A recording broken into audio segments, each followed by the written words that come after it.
Asian নারী ও শিশু অধিকার ফাউন্ডেশন বনানী থানা শাখার উদ্যোগে মহাখালীতে বিশুদ্ধ পানি ও খাবার স্যালাইন বিতরণ। ঢাকা 25 এপ্রিল 2025। এশিয়ান নারী ও শিশু অধিকার ফাউন্ডেশনের বনানী থানা শাখার উদ্যোগে আজ মহাখালীতে বিশুদ্ধ পানি ও খাবার স্যালাইন বিতরণ কার্যক্রম অনুষ্ঠিত হয়েছে। সম্প্রতি গরমের তীব্রতা বৃদ্ধির কারণে অসুস্থতার হার বেড়ে যাওয়ায় সাধারণ মানুষের সহায়তায় এই মানবিক উদ্যোগ গ্রহণ করা হয়।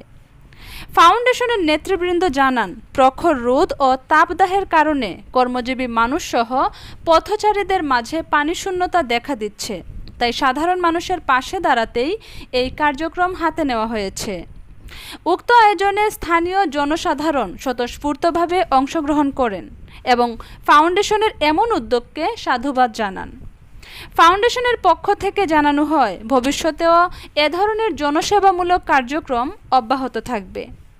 এই ব্যতিক্রমী আয়োজনে উপস্থিত ছিলেন কেন্দ্রীয় কমিটির প্রচার সম্পাদক মোহাম্মদ ফরিদ গাজী, বনানী শাখা কমিটির সভাপতি সৈয়দ আহমেদ শান্ত, মহানগর উত্তর সদস্য আবু জাফর দেওয়ান, বনানী কমিটির সহসভাপতি মুহাম্মদ ফারুক, সমাজ কল্যাণ সম্পাদক মুহাম্মদ জমির, সদস্য Muhammad Azim, Rahena Akhtar, channel 7 news TV.